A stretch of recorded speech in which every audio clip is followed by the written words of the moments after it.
Good evening and welcome to the channel's studios here in London with your international news around the world in 5. Donald Trump says a supernatural hand saved him from being assassinated as he tries to appeal to Christians in North Carolina. He participated in the 11th hour faith leaders meeting and avoided using some of the off-color rhetoric he has been using in recent speeches. Mr. Trump's visit to North Carolina coincided with concerns among his Republican allies that crippling damage from Storm Helene will depress turnout in the battleground state's conservative mountain regions. As I look back at my life's journey and events, I now recognize that it's been the hand of God leading me to where I am today. Meanwhile, Kamala Harris has told Republicans disillusioned with the former president they are not alone during a tour of swing states with the former Republican lawmaker Liz Cheney.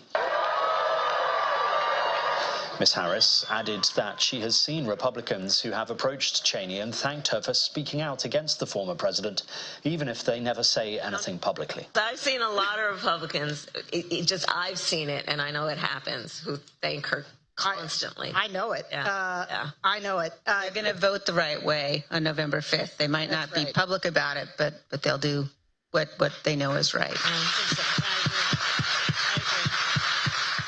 The Lebanese health ministry says 13 people have been killed and 54 injured in an Israeli strike near a hospital in Beirut. The strike appeared to hit the car park of the Rafik Hariri University Hospital.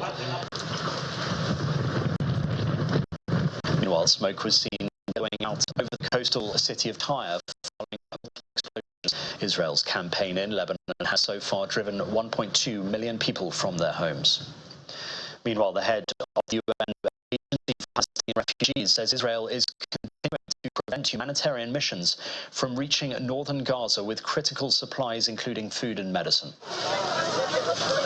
He also said UNRWA's remaining shelters were so overcrowded that displaced people were forced to live in the toilets and cited reports that people trying to flee were being killed.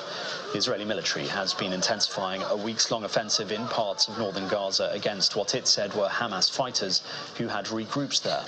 On Monday, residents and medics said Israeli forces were besieging hospitals and shelters for displaced people. The leaders of the world's top emerging economies have begun arriving in the western Russian city of Kazan, where President Vladimir Putin will host the 16th BRICS summit, the first gathering of the bloc since its expansion last year. The three-day summit will see participation by 33 countries, with 24 represented at the leadership level. Here, Cyril Ramaphosa, the South African president, being greeted at the airport, while China's Xi Jinping and India's Narendra Modi are also in attendance. Mr. Putin, who is wanted by the International Criminal Court for alleged war crimes in Ukraine, hopes the meetings will show Russia remains a strong player in the world despite sanctions from the West. The diplomatic forum was founded 15 years ago by major emerging markets, Brazil, Russia, India and China, and has since expanded to include South Africa, Egypt, Ethiopia, Iran and the United Arab Emirates. Washington state authorities say that 5 people have been killed in a shooting at a home near Seattle and that a 15-year-old boy is in custody. 3 children and 2 adults were killed. A girl who lived in the house was also injured.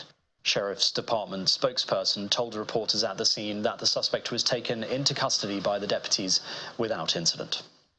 And Britain's King Charles and Queen Camilla have taken a turn at grilling sausages at a community barbecue event in Western Sydney. The community gathering was designed to showcase Australia's cultural diversity and showcase the country's regional produce. Attendance at the barbecue was invite-only and included athletes, entertainment stars and volunteers. I am so delighted to be here in Parramatta, an excellent choice for a community barbecue, since Parramatta was a place where First Nations people from around the region also came together for generations to meet and trade food. So it's a particular delight to see and smell all the top tucker. And that's your international news around the world in 5. Now back to the channel's studios in Lagos.